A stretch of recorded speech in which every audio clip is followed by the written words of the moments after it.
Glad you can join us for another edition of Another Cloud podcast. Today's guest is Dutta Satadip, Chief Customer Officer at ActiveCampaign. He's a frequent speaker at major conferences covering topics around customer experience, operations, change management, and leadership. We're looking forward to the conversation and hope you will too. Let's get to it. All right, Dutta, we're on. We're live now. So you are the Chief Customer Officer over at ActiveCampaign, which Artie and I know, being in the contact center space, that you guys are doing a lot of cool stuff over there. What I want to have you explain a little bit of just like where you came from, how you got to ActiveCampaign, your journey through, customer experience and operations. Well, thank you for having me. It's a I would like to call my journey an interesting journey because I find it interesting that I am even here talking to all of you. Um, when I started my career, I was a technical person in engineering. And over the years, I gravitated towards what I would call complex problem solving. And I learned a lot in my engineering days, but I felt like that skill set was more useful in solving real customer issues. And I spent some time at Google building their customer success organization, which is all the departments end to end that touch customers, and eventually ended up at Pinterest. And what really attracted me to ActiveCampaign was where they were in their maturity and their growth journey and the potential impact I could have. And that's why I call the journey a little bit interesting. It's not a direction that I had planned or anything like that. However, when I learned more about ActiveCampaign, one thing that really struck me was how global and diverse the customer base was. 130,000 plus customers, over 170 countries, and with a stellar growth rate with about 40,000 customers added since COVID. So to me, what was telling me at that point in time, and I've been here since late last year, was like, even in such times, this company is doing something. And what caught my eye was this term called customer experience automation. And I was like, I want to know more about this. So here I am as the Chief Customer Officer in a category that is being defined as we speak in an area that is very close to my heart, which is customer experience and delivering great outcomes for our customers. Yeah, and let's go ahead, drill Artie. into that a little bit. So your role is very unique, and not every company has a similar role. Maybe they have a customer experience manager or an officer. What would you recommend to the viewers who don't have a lot of time, energy, resources, budget in that area? Should they start small? Should they look to outsource and maybe use a company to help them with that? Tell us a little bit about what you would recommend. I think it's a great question. And you are so right. So many companies have different approaches to experience, and so sort of talking about customer experience, customer service. I would say, if I take a quick step back, 10, 15 years ago, when people thought about customer service, it was typically an afterthought. And the answer would probably be some version of, hey, we need somebody to man the phones and answer some questions, right? I mean, we were talking about textile, Fabletics, right? Like, I need a return process. Somebody needs to process that return, right? And as long as that happens super quickly, we're golden. Unfortunately, this thing called internet and mobile and social kind of blew up, right? Or luckily, I might say, which has given us as customers choices like there was never, ever before. Secondly, with this wide variety of choices, there's a fundamental shift in how almost every customer is approaching companies.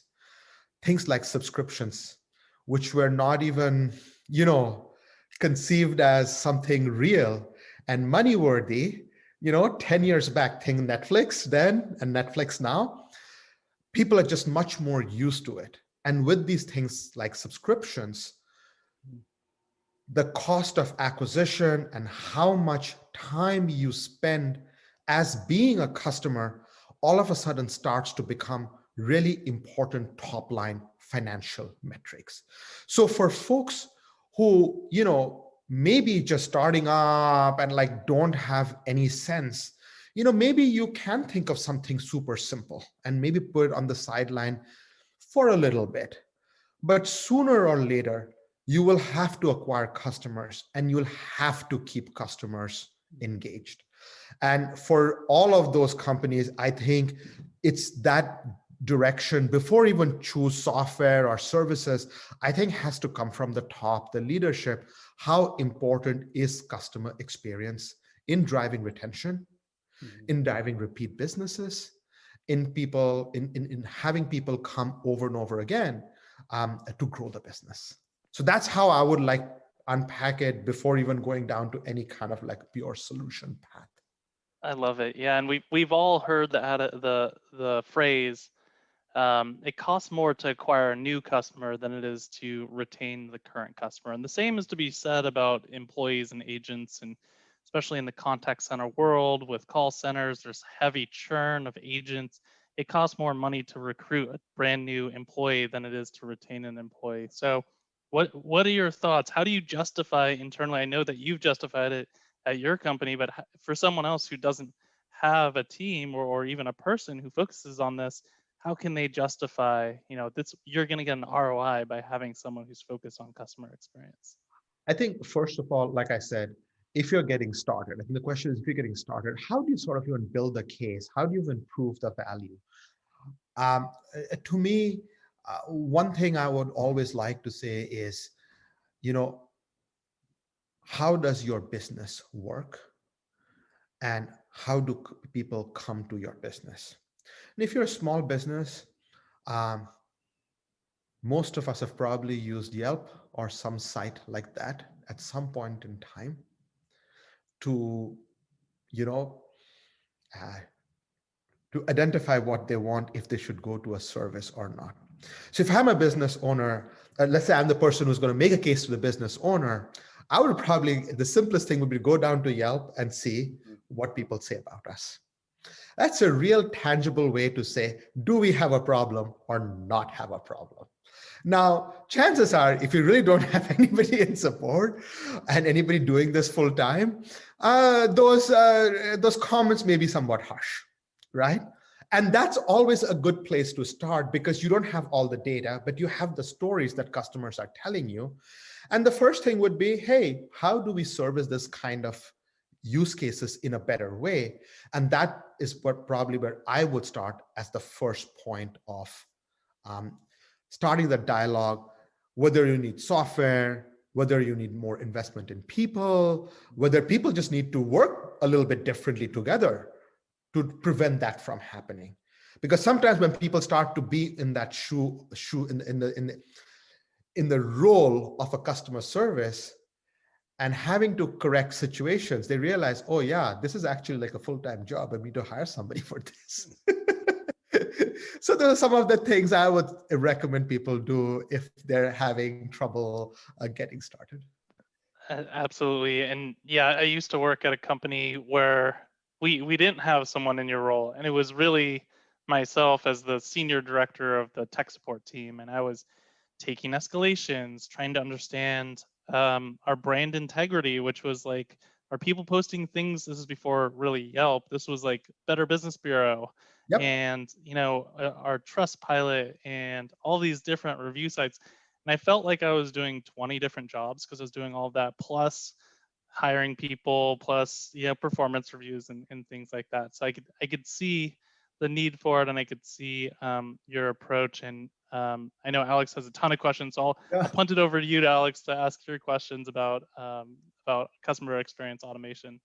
Yeah, what's really interesting, and we talked about the Yelp, right, for the SMB world, that's in business to B2C is really important, right? Because we all go to Yelp, most of us, to look to see where are the 4 or 5 star reviews. regardless of what you think about Yelp and their business model, like, but it Yes. works. And you're not going to go to the 2-star restaurant. But what's interesting, when you get up into the mid-market space, enterprise space, or B2B, you start going to G2 Crowd. You're using Gartner and the Gartner Magic Quadrant, and how if you're not at that top right leadership, visionary, you're looked down upon, even though you might be a great company or a niche player in a certain market. And you really see it expanding in all areas, from SMB all the way up to enterprise. Dutta, what you mentioned earlier, and I was really curious, you mentioned, the customer experience automation. So the companies that are in that mid-market can probably start to dive into that more, definitely the enterprise, because they have the resources. Can you expand a little bit about how customer experience automation works and how you've used it at your different organizations? I think it's a great question. And I will say, you're absolutely right. I gave the Yelp example because I think all of us have used Yelp, but Trust Radius, G2 would be probably sites where a lot of folks within the mid-scale kind of look to go and evaluate software, evaluate services, evaluate a whole bunch of things. I would say, it depends on what kind of business you are, but there are a few things that I feel like companies always focus on, and there's a big opportunity which I think is left behind. Let's say you are some sort of a services provider, mid-size business, accounting shop, CPA, something like that, right? And you have a bunch of accountants, you give like these bookkeeping services, right? People, you probably have a website, people inquire, probably have phone, probably have chat. What most companies will do is, can I talk to them? Are they going to convert? If they're going to convert, life is good. If they don't convert, we move on. But let's pause and think about that. You have two choices at that point in time. You can spend a lot of money in advertising, right? Or you can personalize your communication and nurture that person you did not convert at that point in time. Maybe the timing wasn't right. Maybe the price wasn't right. Maybe they wanted more information about an area, a practice that you're developing that you're quite not there yet, right? How do you systematically take inventory of all of those folks, apply some sort of a tag, some sort of a marker, and say, I want to follow up with them once I have this? Or I am really busy right now, which I've heard from some of my friends, like we are like swamped right now. Anybody who's in the taxes world, right? They're like, we are swamped right now. We have no time to do anything else. But in 5 months, I'll have time. And maybe I should engage with you at that point in time and do an assessment and things like that, right? So how do you think about your customers capturing different information, but then using that information to personalize the communication and reach out at different points in time with different messages?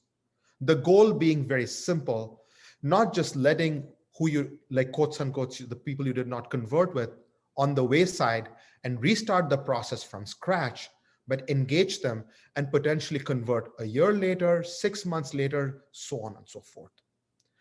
The second thing, I think a lot of times what happens is you have great engaged customers. How many people have politely asked, you seem to really like us, would you leave a nice survey for us? I see the car dealership version, which is please give me 5 stars, or I may not be able to make my bonus and my children will not be able to go on a vacation. This is an actually true story somebody told me. It's like, please give me 5 stars. My wife has been asking me to take her to Cancun, and without the 5 stars, I cannot make it. I just felt guilty and I gave 5 stars. I'm not talking about that type of engagement. I'm talking about one where, they genuinely have a good experience. But not one, because after one, it seems kind of funny to ask for a recommendation, right? But they've engaged with you for a certain time. There's customer age involved. They've given you 2 or 3 great interactions, but you can automate that and ask them at an appropriate time reminding them of the great experience if they would be comfortable leaving a review. So when we're talking about customer experience automation, it's more than acquisition. It's engaging people along the way. Once they're really engaged, it's converting them into advocates. I Yeah. love that. I had once jumped. This is a quick fun story. I jumped in an Uber, and the first thing that Uber, this is before the pandemic, did was hand me a $5 Starbucks gift card. The first thing before, I mean, I already knew the person's name because it was on the Uber account, and I asked what was this gift card for, and he said, well, with Uber, if I don't get a 5-star rating with my first 100 riders, then I won't be an Uber driver. I won't be like, I won't get past the initial. So I bought, $5 Starbucks gift cards, $500 worth. Yeah. You're one of the first, and I would love for a 5-star rating. And of course, I give him a 5-star rating. One, because awesome to get a gift card, but two, I wanted to help him, get through his training wheels and get him out on the streets doing Uber. But yeah, that whole experience of it felt a little forced. Like I still gave it to him, but I still felt, should I give it to him? Now I was actually critiquing him more through the whole thing. Like, oh, maybe I should be more attentive to what's going on because I know that this person needs a very high review. So quick question around it, because you touched on a lot of really important pieces here. You talked a little bit about customer journey and keeping that engagement throughout the life cycle of the customer, which doesn't necessarily have to have a clear beginning and end. The customer you could re-stoke the fire by reselling them while they're currently a customer, upsell, resell. Yep. And you also talked a lot about customer kind of segmentation and looking at personalizing that experience. What's your thought process around creating segmentation around personas? So trying to figure out, like, here's maybe 25% of my customers, they're like, John Doe, or they're like Sally Hill. Like, do you like the idea of personas? Do you not like it? Do you think it's more, it's a manual way to get towards that data-driven decision making? I think personas are a good start to aggregate things. The place where I feel it starts to break down a little bit is, if I'm Sally the persona, I sort of get similar messages regardless of what I do with you.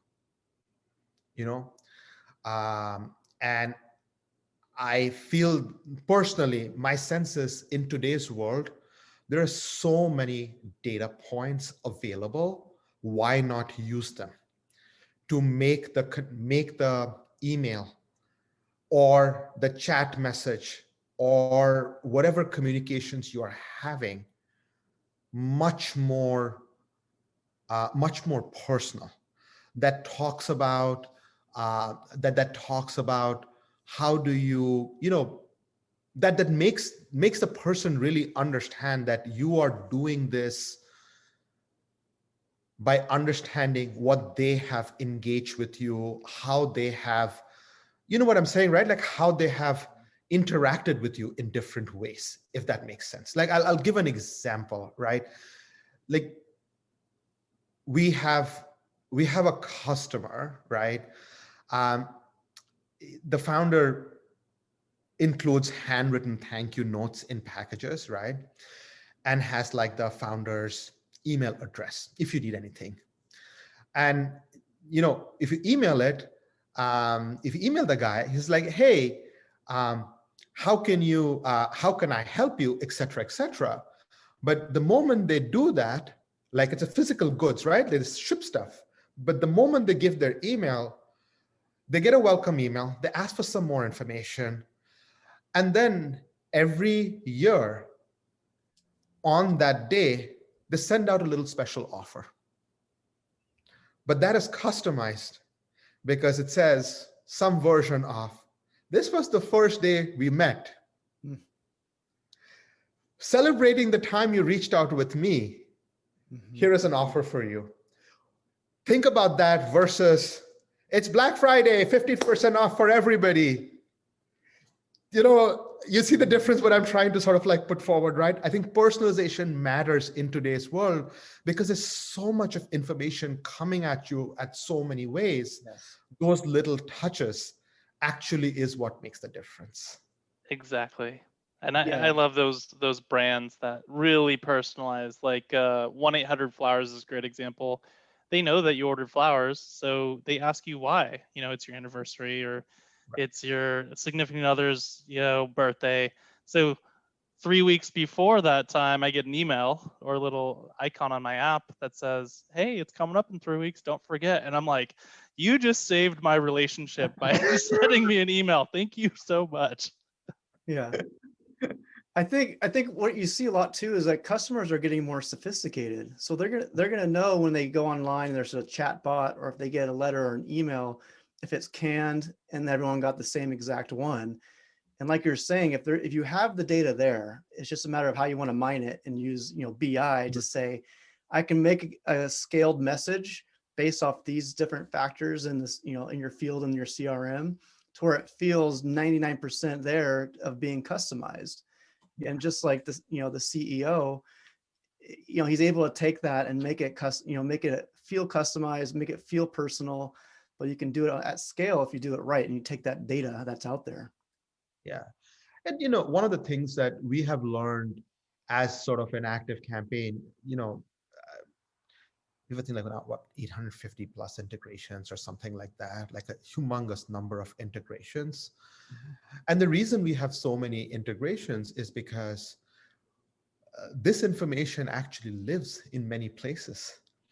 It's not necessarily all in one place. And you necessarily don't want to go back and enter everything into your CRM one by one, right? So we provide this integration so that you have that richness of data in one place for you to be able to say, hey, do this, wait for this amount of time. But if you do this, you go into this path. If you do this other thing, you go into this other path. And you can create a logic as sophisticated or as simple as you choose to. Um, and ultimately, even if you're a mid-sized business, resources are always on the constraint side. Mm-hmm. Like there's always more things one has to do than there is time for. If following up, engaging people is something that can be automated, then why not? And if that experience can be personalized, that even better. So I think that's what we are at least trying to help our customers accomplish along the way. And to tie it back to, when I heard about all of this, right, I was like, oh my God, this is good. It's a company that's like growing and it's like things I believe in and it's has technology behind it. I want to be part of it. Absolutely. And that's the key thing, right? It's technology. And you coming from Pinterest, coming from Google, you're on like their side, like working for the company to try to provide a customer experience that was excellent. Now you're at a company where you can provide the tools that other companies can use to provide that same experience you were trying to accomplish at Google and Pinterest. So just to plug ActiveCampaign and I don't know as much as probably Artie does about the company, but why don't you explain a little bit about how ActiveCampaign does that for people and how these businesses are taking advantage of the different offerings you have? So it's a great question because I think it's such a versatile tool. Our basic value proposition is very, very simple. If you're trying to acquire a customer, we can make it happen. If you're trying to engage a customer, we can make it happen. If you're trying to convert a customer from somebody who's a repeat customer to somebody who's like a pure advocate who talks about you, raves about you, we can make it happen. But what makes us really unique is we automate all of these sequences and we help you create this very personalized journey depending on how you have engaged with them. And we are, we're doing this because customers deserve personalized attention. And business owners, and it's a lot of people, then small and business medium owners, their revenue may be small, but the business is not simple. The business logic is not medium. It's as complex as anybody else's business. I mean, you know, small business is not simple business. I think small and medium business is equally complicated business. So we want to recognize, celebrate that, and help in that automation journey. So that's what we're really trying to get done through our products. So quick question around that, and I love I love having experts on this because I get to throw the curveballs and the little harder questions. But Please.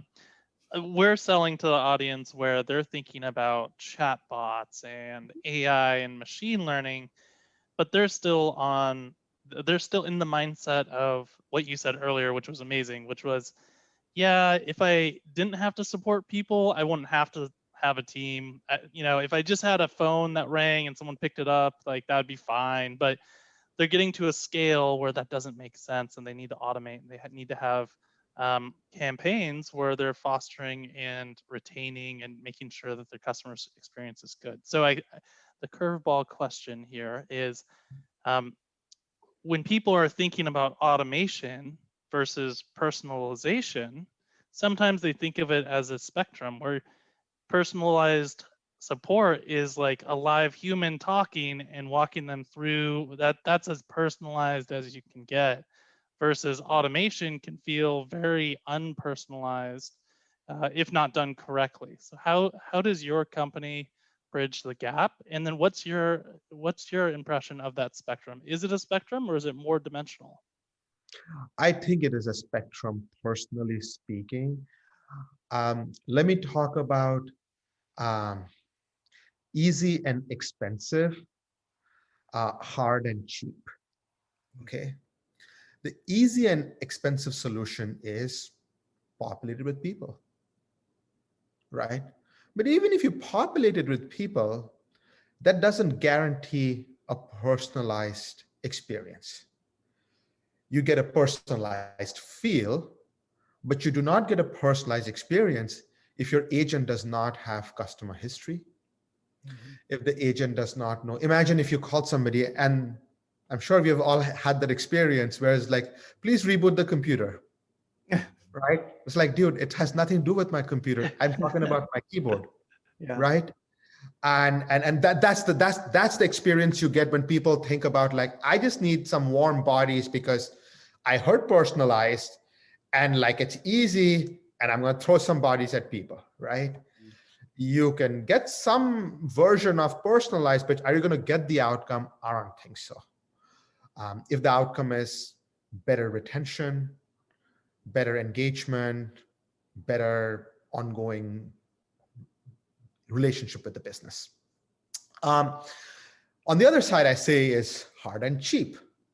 And when I say hard and cheap, I don't mean necessarily nothing is like for free, everything you have to pay for, but hard and cheap as in every business is different. Now we'll put that as a caveat.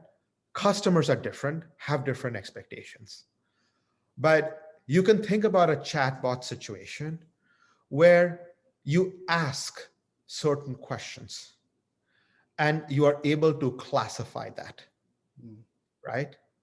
And based on that classification, you can choose to either bring a human on board at that point in time to answer that question, or you can provide them that information in an automated way. There are many chatbots that do that these days, right? But what happens when that person comes in again, right? Do you want to start from that exactly same point? Or do you want to sort of acknowledge, hey, last time da happened? We have an integration with Zendesk. And one of the reasons we have an integration with Zendesk is so that we can communicate between each other and construct those sequences. What happens after that? What is personalization? It's not just like I was able to solve the issue. It's able to go back and say, this customer has had 5 issues.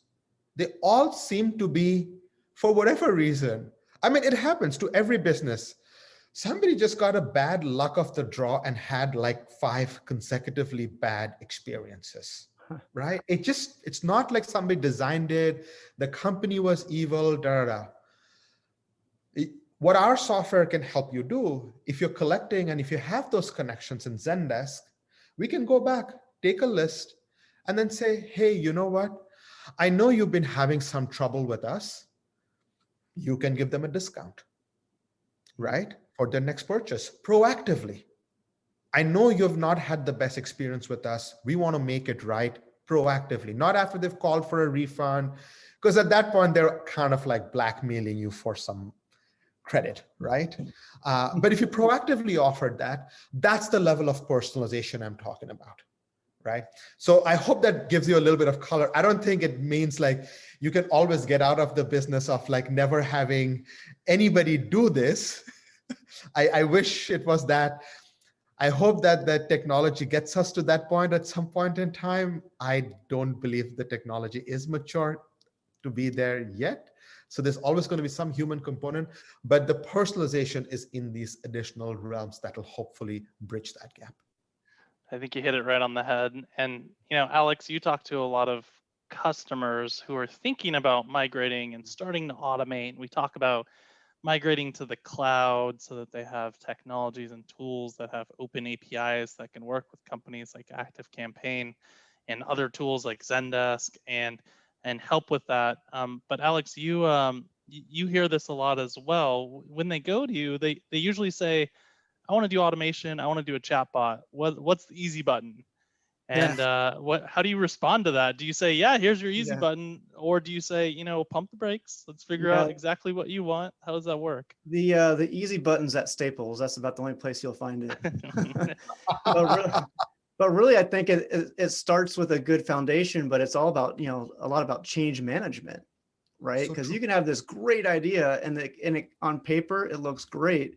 But now it's like, well, how are we going to get buy-in from other departments? Because you're talking about marketing, you're talking about sales, operations. Like it's not just like it's very complicated, right? And that's actually a question I was going to ask you, Dutta, is how do you get through the change management on implementing a new technology or implementing a new idea that's you hope is going to, improve churn or improve customer experience? All of these projects need a cross-functional collaboration. One of the first things, and Jean Bliss, who is like I would like to call her maybe the godmother of customer experience. She's one of the things she advises anybody who's an executive role is you have to be a top collaborator. You have to be able to connect the dots across the business organizations, because without that, customer experience is never going to be successful, because customer experience is everyone's business. And your question just like is so spot on. And I just want to say that because every time I've had to do something like this, I've had to have the support of other people. My approach personally has been not to sell a grand vision about how this is going to change the world, but to, every organization is different. Some people are more moonshot oriented and some people are more sort of like, okay, should we really do this? But for both of them, what really works is, can you iterate with a small concept, prove value with, if let's say the concept requires buy-in from 5 organizations, can you find one organization that you have the closest synergies with and prove some level of value? And then you use that to build enough trust and momentum, and then add the 3rd organization and the 4th organization, so that you're creating a little bit of, a snowball of trust, right? It starts small, but as people start to see, okay, this is working, this is working, this is working, it sort of grows bigger and bigger in size, and that becomes kind of like the momentum of change. So that's personally what I find tends to work the best, because it's not the issue about intent. Everybody also has their own priorities. It's not like the leaders in the other organizations don't have tough goals to meet, challenges with their own organizations they need to solve. So one more thing is always hard to pull off, but that's how I recommend I personally do it, and I always recommend find one person, make it Mm. successful, then keep expanding it.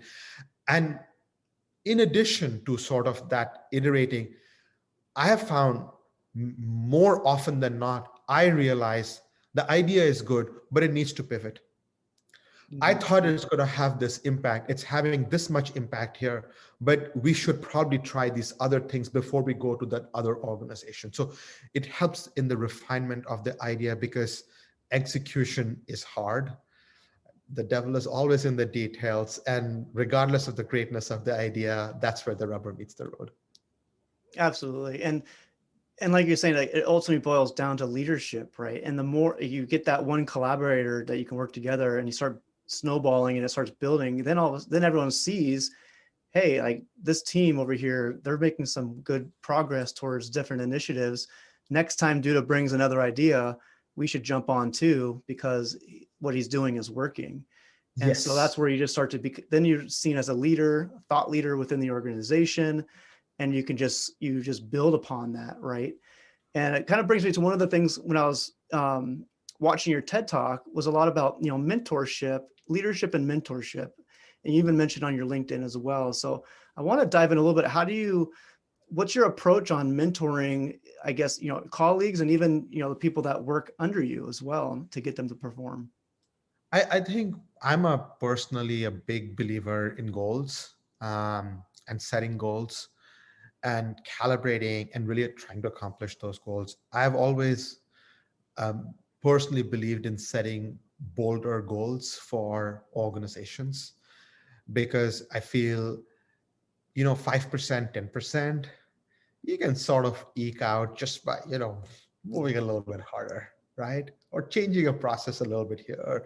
But if you really want like transformational change, 20%, 40% improvements, you kind of have to put that out there. A couple of things I find, and I've evolved my thinking around this and learned from my mistakes several times. One thing I will say is it's very important to not only set a big goal, but it's also equally important to be comfortable in failure Mhm. and really encourage people to seek out the learnings from why it didn't work. um, I feel that's something that I try to do a lot.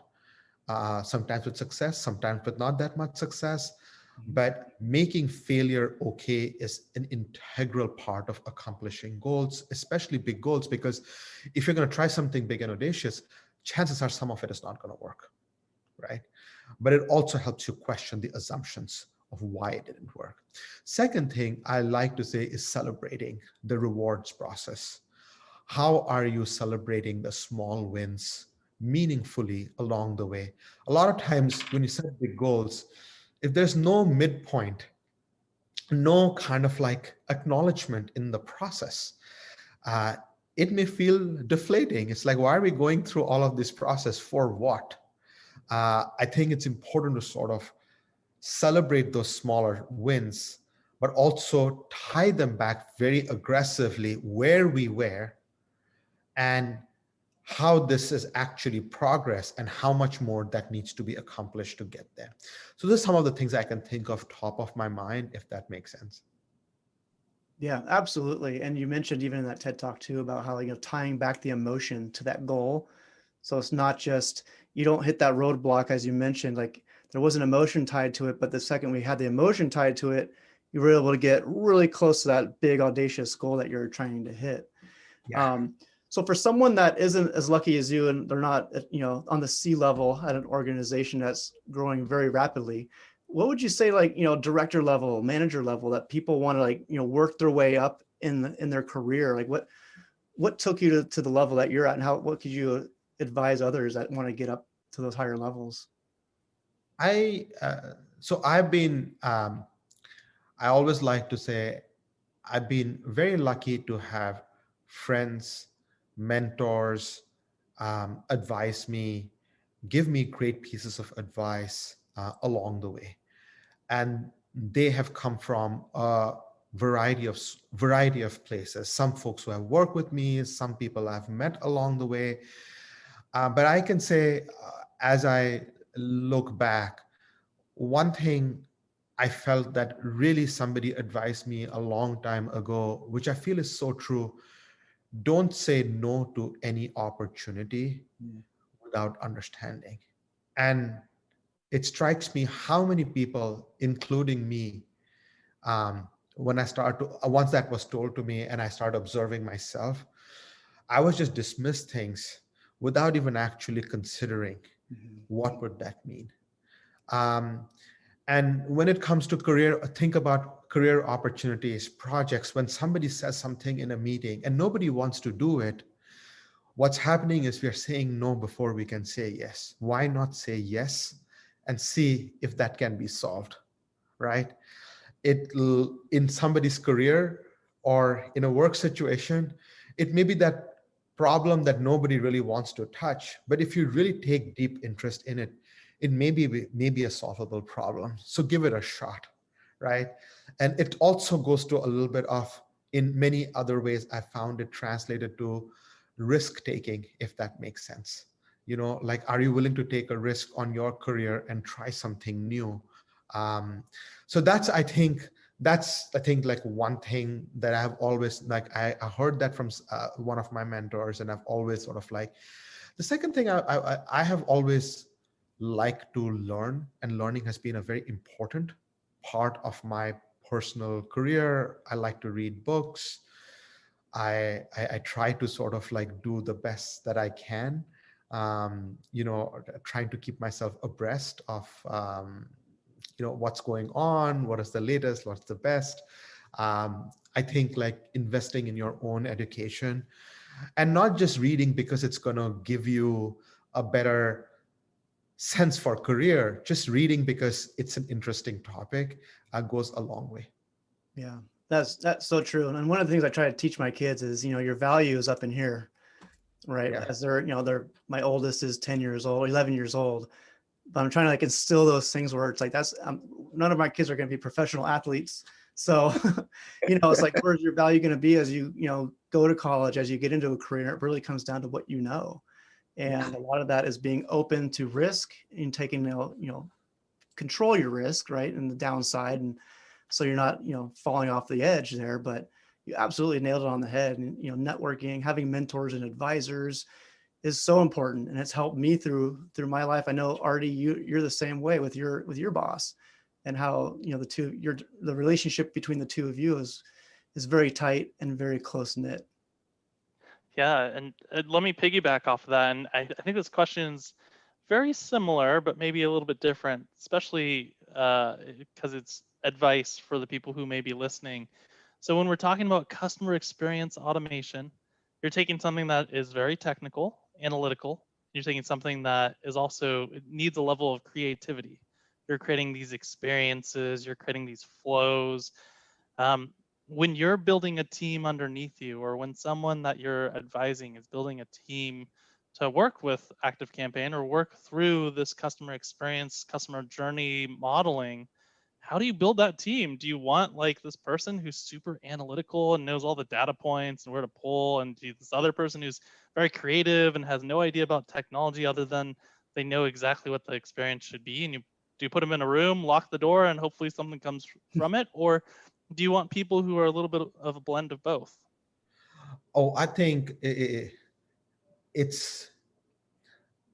I wish you could put two great people in a room and it would work. I Only really that wish it easy. would be that way, right? Like only with that easy, that would like make my life and everybody's life so much easier. I'm personally always looking, if I had to build a team myself, right? I would look, I would definitely look for some level of data proficiency. I'm not saying they need to be, like writing sequels to like kind of figure stuff out, but they need to understand what is data, what can we collect, what's available, where is it coming from, Mm-hmm. right? And many times we find, at least I have found, with talking to colleagues and all, It's not like we don't collect the data. The data is we collect the data. It just happens to be in like 25 different places, right? It's not in one place. And because it's not in one place, you really can't act on it. So I do think some level of data proficiency in any team that anyone is building is almost a must-have skill if you want to future-proof your organization. I do believe creativity is equally important, and it's hard to find both of those elements in one person. So there's likely you're going to have more of one, less of the other. But at the end of the day, what I feel really moves the needle is not just putting a team with these types of people underneath you or underneath in different teams, is to really double down and give the direction what you want improved, right? And it goes back to like top line business metrics. If the problem is, when we start this conversation, we have like terrible reviews on Trust Radius G2. This is not good. Go read the reviews and say, we want this category of problems to literally disappear. They should never come back again. Now both of you go and work together and figure that out. You have the data, you have the creativity. The outcome is this should not happen. And I'm making it obviously super simple. But you could have a different problem, which is a more B2B problem. We provide services and we end up giving refunds all the time, right? Nobody's leaving bad reviews. Why are we giving refunds? Who are we giving refunds to? Go investigate that and fix that. If you're fixing a refund problem, almost every CFO will love that solution and will fund for it. Your first person to collaborate with. The first person to collaborate with. Think about it, right? Almost every business, if something is going wrong, is providing a refund of some sort. So if you're looking for a quick win, that's a surefire way to kind of, build that initial collaboration, trust that, yes, this is not some interesting, oh my God, let's send an interesting campaign. Hey, we can drive real value. And the moment you understand that real value is we're going to decrease refund rates, now you can go upstream and say, hey, am I engaging them correctly? Do these people miss appointments and then get crazy, ask us last minute, and then we don't have the right people to send to their site, and then the stuff is not done exactly because there was a little bit of a skill mismatch. Okay, then how do we go back and send them a reminder, right? And get them to schedule something with us, or give them an option to reschedule online, all of that kind of good stuff.